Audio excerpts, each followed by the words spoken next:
अहमदाबाद के नोबल नगर में एक नाबालिग लड़के की ड्राइविंग ने एक 3 साल की बच्ची की जान खतरे में डाल दी। हालांकि दिल दहलाने वाले इस हादसे में ऐसा चमत्कार हुआ जो हर तरफ सुर्खियों में आ गया। 3 साल की ये मासूम घर के बाहर खेल रही थी, तब ये कार आई और उसके ऊपर चढ़ गई। बच्ची मोड़ पर पहुंचकर कुछ देख ही रही थी कि तभी कार ड्राइवर ने मोड़ पर बच्ची को देखा ही नहीं और कार बच्ची के ऊपर चढ़ गई। बच्ची ने शायद अपनी मम्मी की साड़ी पहनी हुई थी। उसने अचानक कार देखी तो जोर से भागी, लेकिन कार फिर भी चढ़ गई। जिसने भी ये तस्वीर देखी वो चीख उठा, लेकिन इसी के बाद हुआ चमत्कार। बच्ची कार के पीछे से बाहर निकल गई। इसे चमत्कार ही कहेंगे कि शायद बच्ची दोनों टायरों के बीच में गिरी थी और इसीलिए वो टायर के नीचे आने से बच गई। इस बिना नंबर वाली कार को एक नाबालिग चला रहा था। अच्छी बात ये रही कि वो बाहर निकला, उसने बच्ची को उठाया, उससे बात की। इस बीच बच्चे की मम्मी ने नाबालिग की पिटाई भी की। इधर ग्रेटर नोएडा में कार रिवर्स करते समय ड्राइवर की लापरवाही से एक महिला के लिए मुसीबत बन गई। कार महिला पर चढ़ गई, जिससे उसके दोनों पैर टूट गए। बैक होते समय महिला कार की चपेट में आ गई। महिला सामान लेकर कहीं जा रही थी, उसी समय ड्राइवर ने कार बैक कर दी।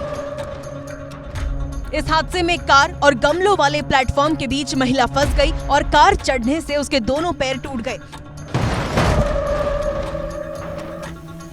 हादसे के बाद भी ड्राइवर ने कार आगे नहीं की। कुछ सेकंड के लिए महिला कार के नीचे ही दबी रही। गनीमत रही कि लोगों ने सही समय पर महिला को देख लिया और महिला को निकालकर अस्पताल पहुंचाया। घटना गौर सिटी 2 के 16th एवेन्यू सोसाइटी की है। मामले में केस दर्ज हुआ है। मध्य प्रदेश के टीकमगढ़ में एक तेज रफ्तार ट्रैक्टर ने एक महिला को टक्कर मार दी। इस हादसे में महिला की मौके पर मौत हो गई और तस्वीरें विचलित करने वाली हैं। कोई कुछ समझ पाता तब तक ट्रैक्टर ने टक्कर मार दी।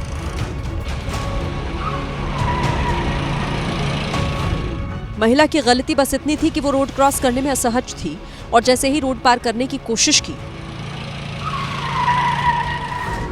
महिला खाना खाने के बाद एक दूसरी महिला के साथ टहल रही थी। ऐसे में जैसे ही वो घर जल्दी से रोड क्रॉस करने के लिए भागी, तेज रफ्तार ट्रैक्टर ने उन्हें टक्कर मार दी।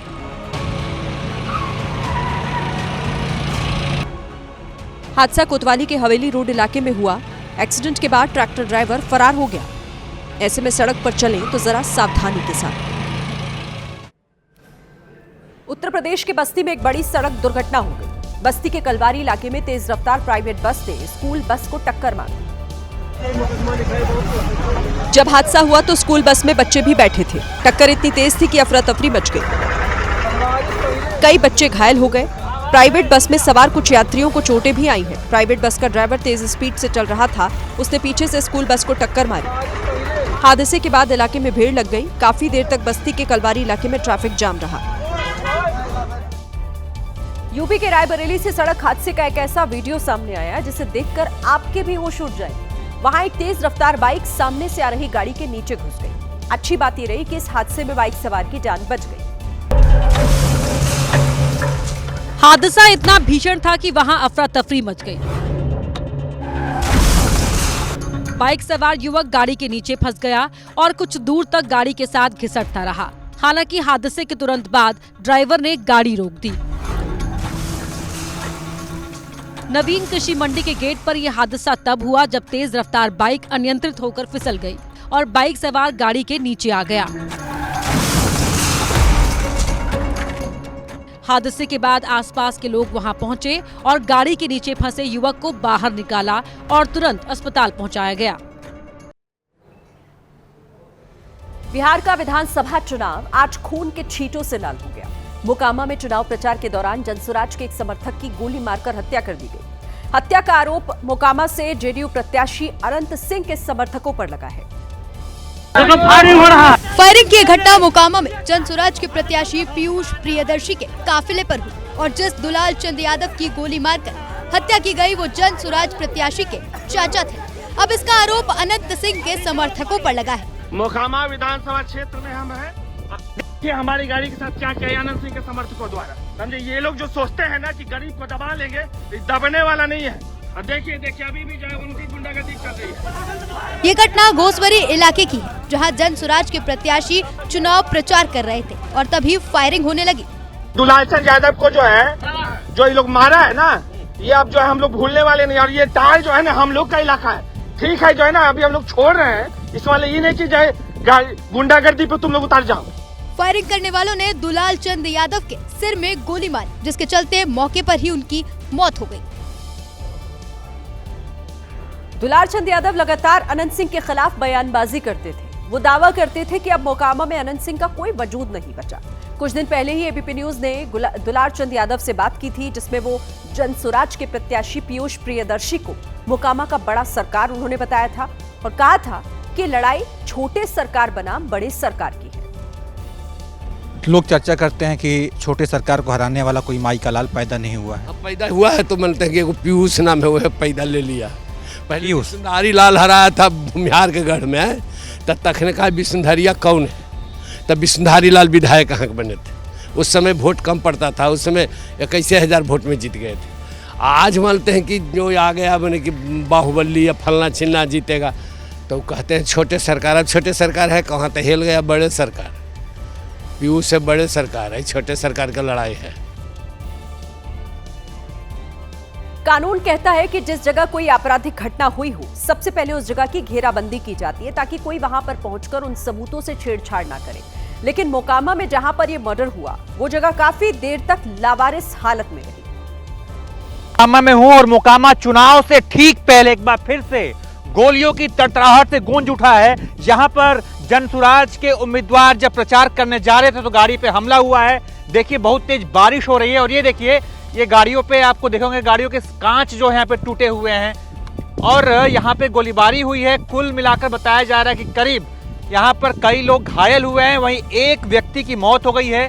दुलार चंद यादव की जान यहाँ पर चली गई है। ये हम आपको तस्वीर दिखा रहे हैं, देखिए ये गाड़ी पे कैसे हमला हुआ है। आप देख सकते हैं गाड़ी का नंबर दिखाइए, झारखंड की गाड़ी है JH10CF8838 और यहाँ पर हमला हुआ है और मौके वारदात पर सबसे पहले पहुंचने वाले हम हैं। आपको दिखा दे कि और आपको दिखाइए वो गाड़ी कैसे अंदर है, वो दिखाइए गाड़ी दिखाइए, वो गाड़ी आप दिखा पा रहे हैं।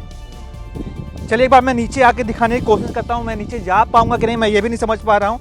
तो ये गाड़ी देखिए, ये गाड़ी जो है अंदर जा चुकी है, अंदर पानी के अंदर गिरी हुई है। सलमान दिख रही है गाड़ी, तो ये तस्वीर आप देखिए। सबसे पहले मौके पर हम हैं, बहुत तेज बारिश हो रही है, जहां पर गोलीबारी हुई है वहां से हम आपको ये रिपोर्ट दे रहे हैं। देखिए मोकामा चुनाव से ठीक पहले देहला है, यही वो गाड़ी है जिसपे हमला किया गया है। मोकामा में हुए राजनीतिक मर्डर ने एक बार फिर से बिहार की कानून व्यवस्था पर सवाल उठाए हैं। अब इस हत्याकांड को लेकर राजनीति गर्मा गई है। तेजस्वी यादव ने सोशल मीडिया पर इस हत्याकांड को लेकर एक पोस्ट किया। इस पोस्ट में उन्होंने अनंत सिंह का नाम तो नहीं लिखा, लेकिन सारी बातें अनंत सिंह की तरफ इशारा करने वाली ही थी। तेजस्वी यादव ने लिखा, सत्ता संपोषित दुर्दांत अपराधी एनडीए के महाजंगल राज में बाहर घूमकर तांडव मचा रहे हैं। इसके बाद तेजस्वी ने लिखा, एनडीए प्रत्याशियों का पत्रकारों पर गुस्सा, पत्रकारों को जान से मारने की बात करना और पूर्व में AK-47 की बरामदगी, इन सभी की परिणति आज दिख रही है। प्रधानमंत्री जी 30 साल पुरानी बातें करते हैं। 30 मिनट पहले क्या हुआ, आज एक ASI की सिवान में गला रेत करके मार दिया गया और दुलार चंद यादव जी की हत्या मोकामा में कर दी गई। तो ये क्या है? तेजस्वी यादव ने यह भी पूछा कि आखिर आचार संहिता लगने के बावजूद लोग बंदूक लेकर कैसे घूम रहे हैं। जनसुराज के प्रत्याशी और रिश्ते में दुलार चंद यादव के भतीजे भी आरोप लगा रहे हैं कि ये हत्याकांड अनंत सिंह के आदेश पर ही हुआ है। आरोप है कि गोली मारने के बाद दुलार चंद यादव पर गाड़ी भी चढ़ाई गई। जिस इलाके में यह हत्याकांड हुआ वहां पीयूष प्रियदर्शी और अनंत सिंह के समर्थन में चुनाव प्रचार करने पहुंचे थे। अनंत सिंह का काफिला था, लोग निकले, अनंत सिंह गाड़ी में थे, हम खुद देखे थे, अनंत सिंह गाड़ी में थे। निकला वो अनंत सिंह, उसके लोग निकले और निकल करके हमारे गाड़ी का शीशा तोड़ने लगे। पीयूष प्रियदर्शी ने अनंत सिंह पर हत्या करवाने का आरोप लगाया। अनंत सिंह के आदेश पे पैर पे गोली मारा गया और उसके बाद गाड़ी चढ़ाया गया। गाड़ी जो है संभवतः जो है स्कॉर्पियो जो है, एक ब्लैक कलर का स्कॉर्पियो जो है, लोग बता रहे हैं। दावा तो ये भी है कि अनंत सिंह ने यह हत्या इस वजह से करवाई क्योंकि वो क्षेत्र में अपना वर्चस्व दिखाना चाहते हैं। उनका हत्या किया गया एक संदेश देने के लिए, देखो तुम लोग का क्या हैसियत है इस क्षेत्र में। पीयूष का दावा है कि अनंत सिंह के प्राइवेट सिक्योरिटी गार्ड बंदूक लेकर घूम रहे थे और प्रशासन उन्हें रोक भी नहीं रहा था। अब इस हत्याकांड को लेकर अनंत सिंह का जवाब भी आया है। अनंत सिंह इस मामले में खुद को पीड़ित बता रहे हैं और आरजेडी के प्रत्याशी वीणा देवी के पति सूरजभान सिंह पर आरोप लगा रहे हैं। अनंत सिंह ने बताया कि उनके काफिले में 18 से 19 नहीं बल्कि करीब 40 गाड़ियां थी और विवाद बढ़ने पर वो 30 गाड़ियों के साथ आगे निकल गए थे। हम लोग टाल में वोट मांग रहे थे, रास्ता में देखे कि 400 गाड़ी खड़ा है, तो उसके बाद हम मुझे कोई वोट वो मांग रहा है, तो हम लोग आए, तो उसके बाद मुर्दाबाद करने लगे। तभी हम कहे कुछ नहीं कोई बोलो, तो 30 गाड़ी हम आगे बढ़ गए, 10 गाड़ी हमारा पाछू रह गया, उसको कुल मारना चूरना शुरू कर दिया। अनंत सिंह ये भी कह रहे हैं कि ये सब सूरजभान सिंह का किया धरा है। सूरजभान के यह था कि लड़ाई झगड़ा कैसे हो जाए, तब वोट में ऐसे हो जाए। दुलारचंद के पट्टा में रखना था, दिन भर गाड़ी दबाना, दिन भर कथी करना। दुलारचंद भी जमात में सबसे पहले दुलारचंद ने हाथ छोड़ा है। कुल मोकामा में अनंत सिंह का सीधा मुकाबला सूरजभान सिंह की पत्नी से है। दोनों भूमिहार समाज के नेता हैं और जनसुराज के जो प्रत्याशी हैं वो यादव समाज के हैं। अब इस हत्याकांड के बाद मोकामा में सियासी अदावत तो बढ़ी ही है, जाति को लेकर भी नया बवाल खड़ा हो गया है। अब दुलारचंद यादव ने परिजन बड़ा दावा कर रहे हैं। एबीपी न्यूज की टीम जब दुलारचंद के घर पहुंची तो बताया गया कि जिस वक्त गोली मारी गई उस वक्त अनंत सिंह भी वहां मौजूद थे।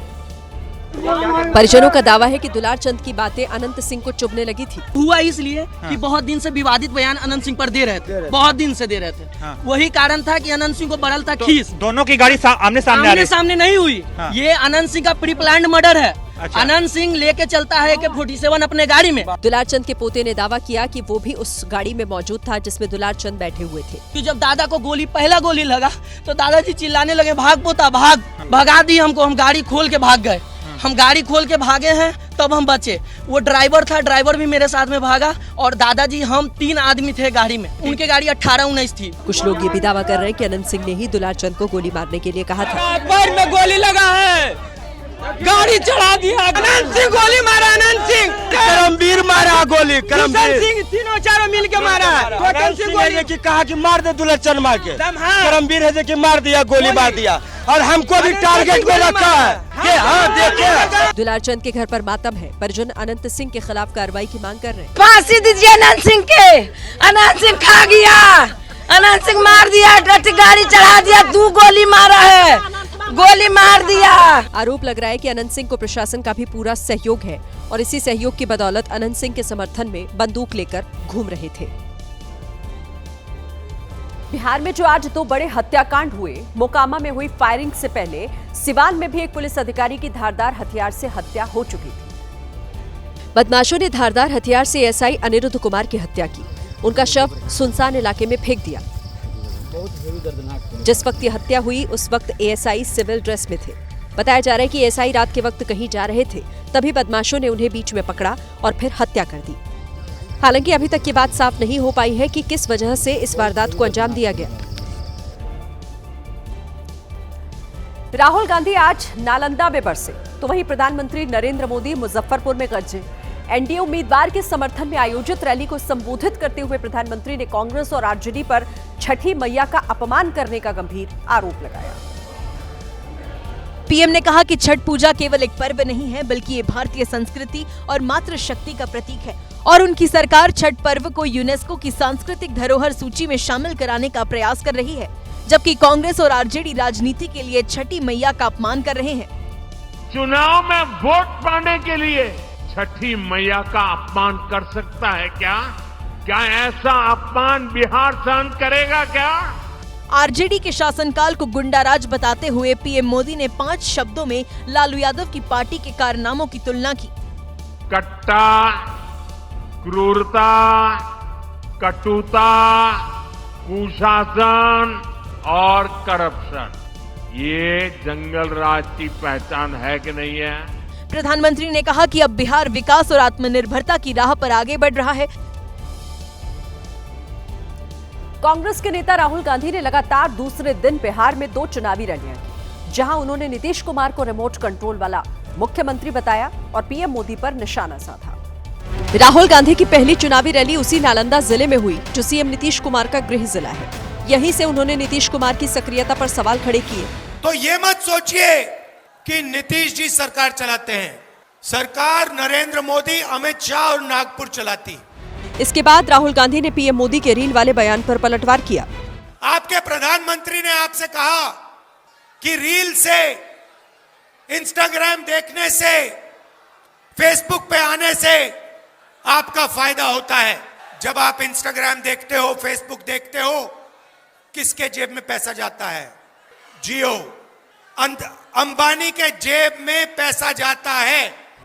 राहुल ने इस बार भी मंच से संविधान की किताब दिखाई और वादा किया कि महागठबंधन की सरकार बनने पर हर जाति और हर धर्म का सम्मान किया जाएगा। कल राहुल गांधी ने पीएम मोदी को लेकर डांस वाला बयान दिया था, जिसको लेकर वो विरोधियों के निशाने पर आ गए हैं। अब चिराग पासवान ने राहुल गांधी पर पलटवार किया है। शर्मनाक है। आपके पास अगर कुछ बचता नहीं है तब आप ऐसी बातें बोलते हैं। अब समझ में आ रहा है कि कोई नीतिगत विरोध आपके पास बचा नहीं है। चिराग पासवान ने राहुल गांधी के उस बयान के विरोध में ये बातें कही जिसमें वोट के लिए मोदी पर ड्रामा करने का आरोप लगाया गया था। उन्हें सिर्फ आपका वोट चाहिए। अगर आप कहोगे नरेंद्र मोदी जी आप ऐसा ड्रामा करो वोट के लिए, वो कर देंगे। जो भी करवाना है करवा लो। मैं कह रहा हूं आप उनको कहो कि देखो भैया हम आपको वोट देंगे, आप स्टेज पे आके नाच लो, नाच लेंगे। अमित शाह आज भी बिहार दौरे पर थे। उन्होंने 4 जगहों पर जनसभाएं की। लखीसराय में पहली जनसभा करने के बाद मुंगेर और नालंदा के रास्ते वो पटना पहुंचे और हर जगह महागठबंधन को घेरा। लखीसराय की रैली में अमित शाह ने जंगल राज का जिक्र कर आरजेडी को घेरा। जंगल राज को रोकने वाला वोट। अमित शाह बिहार की जनता के नब्ज पकड़े हुए हैं, क्योंकि कई लोग जंगल राज बनाम मंगल राज को ही मुद्दा मान रहे हैं। जरूरी है जी, मंगल राज चल रहा है, कोई जंगल राज थोड़ी ना चल रहा है। हम जब से आए तब से मंगल राज देखे। अमित शाह लगातार भ्रष्टाचार के मुद्दे पर भी लालू यादव और तेजस्वी यादव को घेर रहे हैं। अरे लालू जी, इतने सारे घोटाले कर आप घर में बैठकर बेटे को आगे किए हैं। वो क्या बेटे को, क्या बिहार वाले नहीं जानते? आपका बेटा भी आएगा तो जंगल राज ही आएगा, जंगल राज। वैसे तो बीजेपी के कई बड़े नेता बिहार में चुनाव प्रचार कर रहे हैं, लेकिन सबसे ज्यादा जोर अमित शाह ने लगाया है। 5 नवंबर को छोड़ दिया जाए तो 1 नवंबर से 9 नवंबर तक अमित शाह लगातार बिहार में चुनावी जनसभाएं करने वाले हैं। बिहार में पहले चरण के लिए जैसे जैसे चुनाव की तारीख नजदीक आ रही है, वैसे वैसे बयानबाजी और वार पलटवार का सिलसिला भी बढ़ रहा है। अब तक शांत रही लालू यादव की पत्नी और पूर्व मुख्यमंत्री राबड़ी देवी भी अब इसमें शामिल हो गई है। बिहार चुनाव के ऐलान के बाद पहला बयान देते हुए राबड़ी देवी ने सीधे पीएम मोदी और गृह मंत्री अमित शाह को निशाने पर ले लिया। उन्होंने एनडीए के बिहार में विकास के दावे को झूठा करार दिया। अभी से इतना विकास कर दिया नीतीश कुमार, तक घूम कहला रहा, घर घर लुकर सभा हो रहा है। प्रधानमंत्री का ऐसा शोभा नहीं देता है। वहीं केंद्रीय गृह मंत्री अमित शाह ने बिहार के लखीसराय में एक सभा को संबोधित किया और जंगल राज के मुद्दे पर लालू परिवार को घेरा। 2005 के पहले पूरा बिहार जंगल राज की चटपेट में, सारे उद्योग बंद, व्यापार बंद, धंधे बंद, ट्रेडिंग बंद, एक ही धंधा चल रहा था, अपहरण और फिरौती।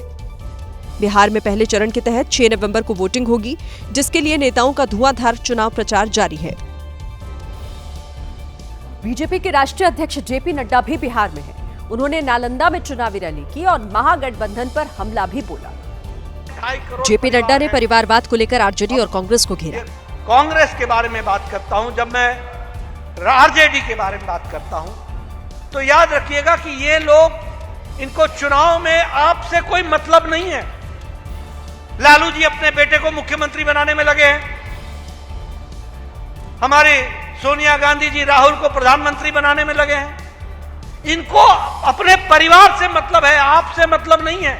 जेपी नड्डा ने तेजस्वी के वादे पर भी सवाल उठाए। अरे भाई, अगर 2.5 करोड़ लोगों को, अगर हर परिवार से एक एक व्यक्ति को नौकरी देनी हो तो हमें महीने का खर्चा 12 लाख करोड़ रुपए है तनख्वाह का, साल का, और बिहार का बजट ही 3.17 लाख करोड़ है। दरअसल तेजस्वी यादव ने ऐलान किया कि वो चुनाव जीतने के बाद हर परिवार के एक सदस्य को सरकारी नौकरी देंगे, जिसके बाद से बीजेपी के नेता उनसे इसका फॉर्मूला पूछ रहे हैं। बिहार विधानसभा चुनाव के लिए जहां नेताओं का धुआंधार प्रचार जारी है, वहीं एक दूसरे के खिलाफ बयानों के तीर भी खूब चल रहे हैं। आरजेडी नेता तेजस्वी यादव ने पीएम मोदी और अमित शाह समेत चुनाव आयोग पर भी जमकर हमला बोला। तेजस्वी यादव ने सरकार की ओर से महिलाओं के खाते में 10,000 रुपए की राशि डालने का जिक्र किया और चुनाव आयोग की नैतिकता पर सवाल उठाया। चुनाव के बीच में रिश्वत के तौर पे ये 10,000 रुपए जो है दिए जा रहे हैं और चुनाव आयोग चुप बैठा है। तेजस्वी ने इशारों ही इशारों में पीएम मोदी और अमित शाह को भी निशाने पर लिया।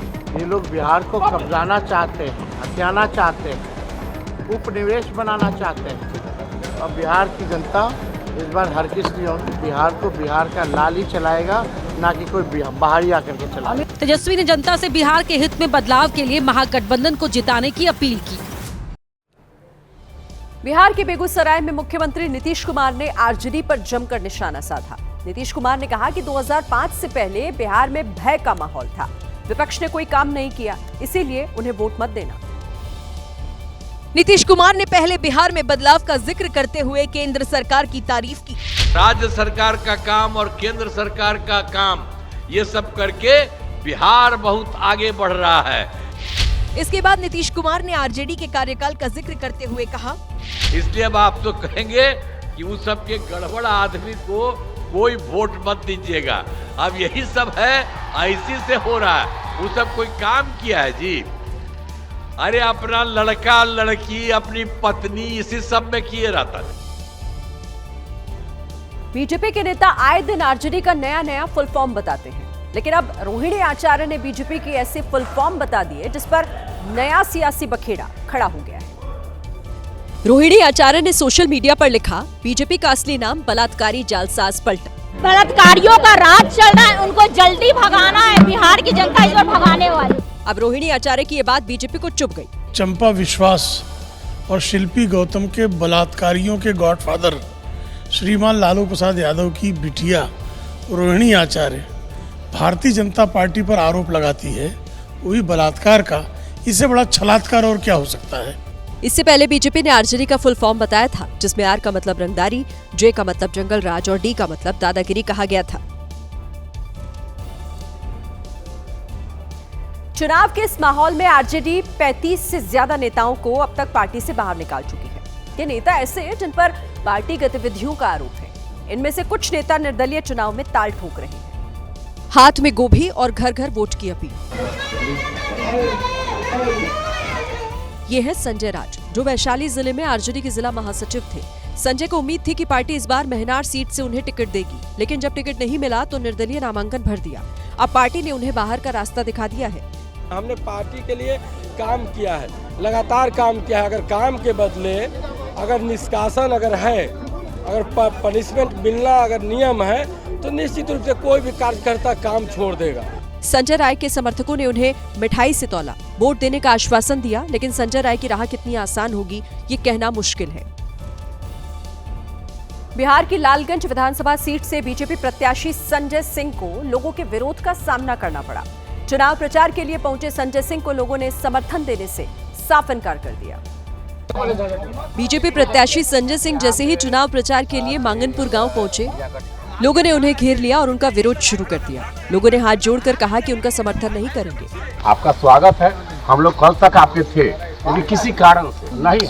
इस बीच लोगों और बीजेपी प्रत्याशी के समर्थकों के बीच बहस भी हो गई। बाद में लोगों के विरोध को देखते हुए बीजेपी प्रत्याशी वहां से लौट गए।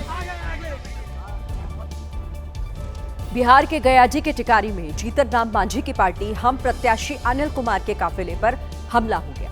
इस हमले में अनिल कुमार के सिर पर चोट आई है, जबकि कई समर्थक घायल हो गए।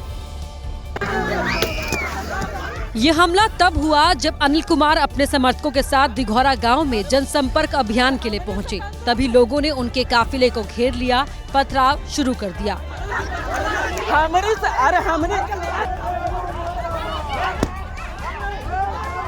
लोगों ने ईंट मारकर काफिले में शामिल कई गाड़ियों के शीशे तोड़ दिए। लोगों का विरोध इतना बढ़ गया कि अनिल कुमार को अपने समर्थकों के साथ वापस लौटना पड़ा। इस मामले में पुलिस ने 9 लोगों को हिरासत में लेकर पूछताछ शुरू कर दी।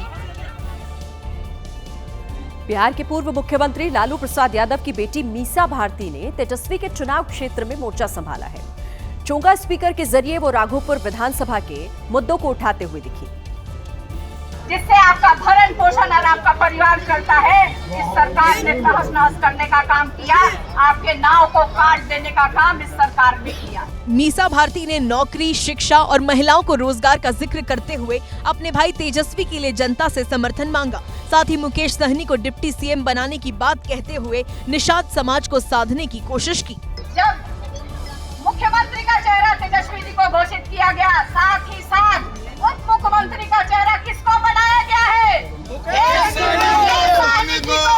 पहली बार कोई मल्लाह का बेटा बिहार के मुख्यमंत्री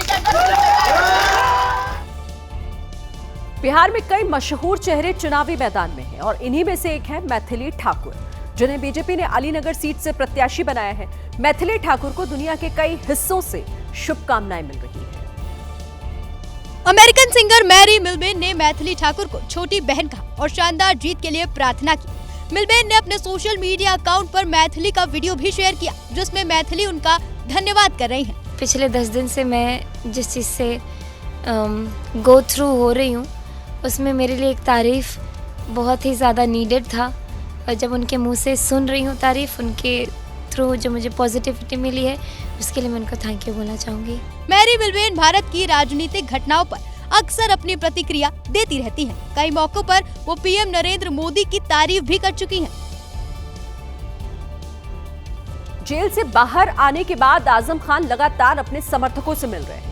इस बीच उनका एक वीडियो वायरल हो रहा है, जिसमें वो अपने समर्थक से मजाकिया लहजे में बात कर रहे हैं। आजम खान दरवाजे पर खड़े थे और तभी उन्होंने अपने एक समर्थक से कुछ ऐसी बात कही जिस पर ठहाके लगने लगे। ये सुनते ही पीछे खड़े समर्थक ठहाका लगाकर हंसने लगते हैं। इसके बाद आजम खान ने एक और बात कही, जिस पर ठहाके और जोर से लगने लगे। अब आजम खान का ये वीडियो सोशल मीडिया पर वायरल हो रहा है। वृंदावन में कुछ लड़कों ने मिलकर एक कुत्ते को पीट कर मार डाला, और ऐसा करने वाले कोई गुंडे या बदमाश नहीं, बल्कि वो छात्र थे जो धर्म और कर्म की शिक्षा लेने के लिए गुरुकुल में पढ़ने आए थे। लेकिन जीवन की सीख को दरकिनार कर वो जीव हत्या में जुट गए। गुरुकुल में पढ़ने वाले छात्रों से बचकर जब कुत्ता भागा तो वो भी उसके पीछे दौड़े। देखिए, पहले से घायल बेजुबान जब चलने लायक नहीं बचा तो उसे घेर कर मारा गया। हद तो तब हो गई जब उस बेजुबान की जान लेने के बाद रस्सी से बांधकर घसीटा गया। मानसिक दिवालियापन ऐसा कि उस झुंड का मेन लीडर जीव हत्या को सही ठहरा रहा था। अगर मैं तुम्हारा नुकसान करूं तो मेरी जान से मारो, कोई दिक्कत नहीं। मेरी बात सुनो, ये कुत्ता गैया खा गया हमारी, ठीक है? फिर अगर ये से छोड़ दिया, ये दोबारा आएगा। मथुरा पुलिस तक भी ये वीडियो पहुंच गया। गुरुकुल प्रशासन ने भी एक्शन की बात कही है। झारखंड के दुमका में बड़ी लापरवाही सामने आई है। दुमका के पहरीडीह गांव में एक स्कूल की बिल्डिंग अचानक से भरभरा कर गिर गई। इमारत बस कुछ ही साल पुरानी है, लेकिन अब स्कूल की इमारत मलबे में तब्दील हो गई है। जब इमारत गिरी तो दुमका के परीडीह गांव में शोर मच गया। गनीमत ये रही कि जिस वक्त ये हादसा हुआ उस वक्त स्कूल में बच्चे मौजूद नहीं थे। सुबह स्कूल में पढ़ाई हुई थी और शाम को बिल्डिंग धड़ाम हो गई। सोचिए, अगर बच्चे स्कूल में मौजूद होते तो कितना बड़ा हादसा हो जाता। स्कूल की बिल्डिंग का निर्माण साल 2008 में हुआ था। झारखंड के गिरिडीह में एक युवक ने हाई वोल्टेज टावर पर चढ़कर जमकर हंगामा किया। वो टावर के ऊपरी छोर पर जाकर बैठ गया और वहीं से अपनी बात मनवाने की जिद करने लगा। युवक को हाई वोल्टेज टावर पर बैठा देख बड़ी संख्या में गांव के लोग जुटे और टावर से उतरने की अपील करने लगे, लेकिन वो मानने को तैयार नहीं था। काफी देर तक जान खतरे में डालकर हंगामा करता रहा। बाद में मौके पर पहुंची पुलिस के समझाने पर नीचे उतरा। पुलिस ने जब टावर पर चढ़ने की वजह पूछी तो युवक ने चौंकाने वाला जवाब दिया। उसने बताया कि वो एक लड़की को लंबे समय से प्यार करता था, लेकिन जैसे ही लड़की के सामने उसने प्यार का प्रस्ताव रखा, लड़की ने इनकार कर दिया और इसी बात से खफा होकर युवक बिजली के इस टावर पर चढ़ गया और जान देने की धमकी देने लगा। 27 अक्टूबर से गोरखपुर की पुलिस एक लापता लड़की की तलाश कर रही थी। काफी खोजबीन के बाद भी उस लड़की का कोई अता पता नहीं चला, लेकिन इसी बीच सर्विलांस और सीसीटीवी फुटेज से मिले क्लू की जब पड़ताल की गई तो चौंकाने वाली तस्वीर खुली। पुलिस ने सीसीटीवी फुटेज में एक संदिग्ध युवक को बाइक पर जाते हुए देखा। बाइक के पीछे सफेद रंग की बोरी थी और उसी में लड़की का शव भरा हुआ था। बाइक चलाने वाला कोई दूसरा नहीं बल्कि लड़की का बड़ा भाई था। बहन की हत्या के बाद उसकी बॉडी को ठिकाने लगाने के लिए ले जा रहा था। 27 अक्टूबर को छठ पर्व के दिन 19 साल की नीलम निषाद लापता हुई थी। मां ने पुलिस में इस बात की शिकायत भी की थी। पुलिस ने जब भाई से पूछताछ की तो उसने कोई भी जानकारी देने से इनकार कर दिया, लेकिन सीसीटीवी फुटेज ने उसकी सारी पोल खोल दी। उसकी गतिविधि संदेह के घेरे में है। वह घर से बोरे में कुछ भर के ले जा रहा है। पुलिस ने बोरे के बारे में लड़की के भाई से पूछा तो उसने बोरे में गेहूं होने की बात कही, लेकिन परिजनों ने घर में अनाज होने की बात से इनकार किया तो भाई पर शक गहरा गया। रामाशीष को हिरासत में लेकर गहनता से पूछताछ की गई तो रामाशीष ने अपना जुर्म स्वीकार करते हुए बताया कि वह पैसे के लेन देन को लेकर अपनी बहन एवं माता पिता से खिन्न रहता था। दरअसल सड़क चौड़ीकरण के दौरान इस परिवार को 6 लाख का मुआवजा मिला था। जमीन मुआवजे के पैसे से नीलम निषाद की शादी होने वाली थी, लेकिन बड़े भाई की नजर पैसे पर थी। उसी पैसे को लेकर उसने अपनी छोटी बहन की हत्या की और शव को कुशीनगर ले जाकर एक गन्ने के खेत में फेंक दिया। क्या पॉर्न वीडियो देखने के बाद कोई खुदकुशी कर सकता है? शायद ही कोई ऐसी बातों पर विश्वास करे, लेकिन कानपुर से जो खबर आई वो हैरान करने वाली है। क्योंकि 14 साल के बच्चे ने कथित तौर पर पॉर्न वीडियो देखने के बाद खुदकुशी कर। इस बात की जानकारी तब हुई जब पुलिस ने मोबाइल फोन की जांच की। मौत से पहले नाबालिग ने मोबाइल पर कई पॉर्न साइट को विजिट किया था।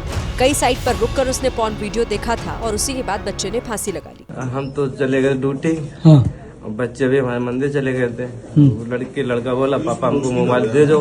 हम मोबाइल दे के चले गए। लौट के आए बच्चे मंदिर से, फोन किया पापा जन्नी आओ गोलू, फांसी लगा ली। इसके बाद परिजनों ने कानपुर के जाजमऊ पुलिस को फोन किया। मौके पर पहुंची पुलिस ने शव को कब्जे में ले ली और पोस्टमार्टम के लिए भेज दिया गया। पहली नजर में पुलिस इसे खुदकुशी मान रही है, लेकिन फिलहाल कई एंगल से मामले की जांच चल रही है, क्योंकि किसी को विश्वास नहीं हो रहा कि एक 14 साल का बच्चा पॉर्न वीडियो देखकर खुदकुशी कर सकता है। चर्चित राजा रघुवंशी हत्याकांड में मेघालय की कोर्ट ने 5 आरोपियों पर आरोप तय कर दिए हैं। 5 पर हत्या और सबूत मिटाने का आरोप तय किया गया है। पत्नी सोनम रघुवंशी, राज कुशवाहा, विशाल चौहान, आकाश राजपूत और आनंद कुर्मी पर मेघालय की कोर्ट ने आरोप तय कर दिए हैं। इन 5 पर न सिर्फ हत्या का आरोप तय हुआ है बल्कि सबूत मिटाने के भी आरोप है। आरोप तय होने के बाद मृतक राजा रघुवंशी के भाई ने कहा, देखिए हमारी मांग उसमें यही है, तो सोनम को जो 4 आरोपी जो है, उन 4 और 5 आरोपी जो है, इन सभी को जो है ये तो फांसी मिलना चाहिए, ये उम्र कैद मिलना चाहिए। वहीं कोर्ट में सुनवाई के बाद पुलिस ने बताया कि सबूत नष्ट करने में शामिल कुछ आरोपियों के खिलाफ दूसरी चार्जशीट भी जल्द दाखिल की जाएगी और इस मामले में जल्द फैसला होने की उम्मीद जताई। गोरखपुर में पानी की टंकी से लटकता शव मिलने पर हड़कंप मच गया। वीडियो वायरल हुआ तो पुलिस वालों के होश उड़ गए। सूचना पाकर मौके पर पहुंची पुलिस ने शव को नीचे उतरवाया। युवक का शव पानी की टंकी के ऊपरी हिस्से में लटक रहा था और उसे देखने के लिए लोगों की भीड़ जुट रही थी। पुलिस ने शव को नीचे उतारा तो मृतक की पहचान विकास उर्फ अभिषेक भारती के रूप में हुई। युवक बुधवार देर रात 9 बजे आखिरी बार पिता को फोन किया था और थोड़ी ही देर में घर पहुंचने के लिए कहा था, लेकिन उसके बाद से युवक का मोबाइल बंद हो गया। गुरुवार सुबह लोगों ने पानी की टंकी पर लटकते शव को देखा तो हड़कंप मच गया। शोर मचाने पर स्थानीय लोग मौके पर पहुंचे और जैसे ही युवक की पहचान विकास के रूप में हुई, घर में कोहराम मच गया। पुलिस ने शव को कब्जे में लेकर पोस्टमार्टम के लिए भेज दिया। शक है कि प्रेमिका से शादी न होने पर युवक ने फांसी लगाकर जान दे दी, लेकिन पुलिस हत्या के एंगल से भी मामले की जांच कर रही है। योग नगरी ऋषिकेश में रील बनाने पर हिंदू संगठन इतने नाराज हो गए कि उन्होंने एक सोशल मीडिया इन्फ्लुएंसर का विरोध करना शुरू कर दिया। दोनों के बीच बहस का वीडियो भी वायरल है। ऋषिकेश के श्री जयराम योग आश्रम में शूट किए गए वीडियो को देखकर हिंदूवादी नेता सीधे सोशल मीडिया इन्फ्लुएंसर के पास पहुंच गए।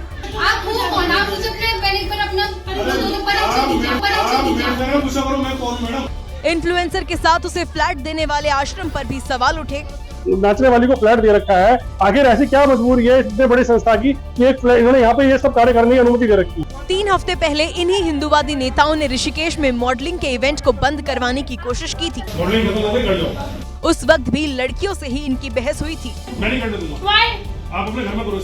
हिंदूवादी नेताओं का मानना है कि इस तरह की रील से ऋषिकेश का धार्मिक माहौल खराब हो रहा है। अगर आप डॉक्टर की सलाह लिए बगैर बच्चों को दवा देते हैं या कोई सिरप पिलाते हैं तो जरा सावधान हो जाएं, क्योंकि ऐसी ही गलती की वजह से मध्य प्रदेश के छिंदवाड़ा में 6 महीने की एक मासूम की मौत हो गई। 6 महीने की बच्ची को सर्दी बुखार हुआ था। परिजनों ने डॉक्टर को दिखाए बगैर आयुर्वेदिक सिरप पिला दिया। आरोप है कि उसी सिरप की वजह से बच्ची की मौत हो गई। कुरेठी मेडिकल में इलाज करवाया था। नहीं वहाँ क्या क्या दिए थे डॉक्टर? वहाँ से सायरप मिली थी और पुड़िया मिली थी। कब इलाज करवाया? ये सोमवार था। और मंगलवार सुबह बच्चे की तबीयत बिगड़ गई, जिसके बाद परिजन सरकारी अस्पताल ले गया था तो वहाँ पर कोई इलाज नहीं हुआ। इलाज नहीं हुआ? डॉक्टर आए नहीं थे वहाँ पर। डॉक्टर को उठाने के लिए गया तो डॉक्टर नहीं आए थे वहाँ पर। और इलाज के अभाव में बच्ची ने दम तोड़ दिया, जिसके बाद हड़कंप मच गया। जिला प्रशासन ने तुरंत 3 अधिकारियों की टीम बनाकर जांच शुरू कर दी। प्रशासन ने सबसे पहले मेडिकल स्टोर को बंद करवा दिया और सिविल हॉस्पिटल में हुई लापरवाही की जांच में जुट गई है। उत्तराखंड के उधम सिंह नगर में एक दिव्यांग लड़के की मां का आरोप है कि जब वो अपने बेटे के साथ उसकी मेडिकल रिपोर्ट बनवाने पहुंची तो उनके साथ बदसलूकी की गई। इस दौरान दिव्यांग बेटे ने ही उन डॉक्टर्स का वीडियो बनाया। जन्म से बोलने और सुनने में असमर्थ लड़के के पास अपनी बात कहने के लिए था तो सिर्फ एक मोबाइल, इसीलिए बदसलूकी के दौरान उसने वही निकाला।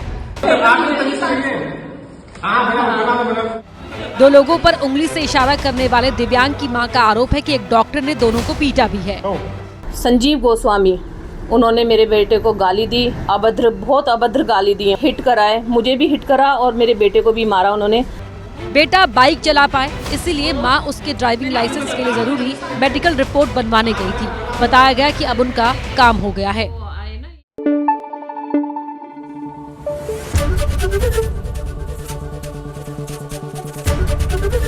ABP न्यूज़ आपको रखे आगे।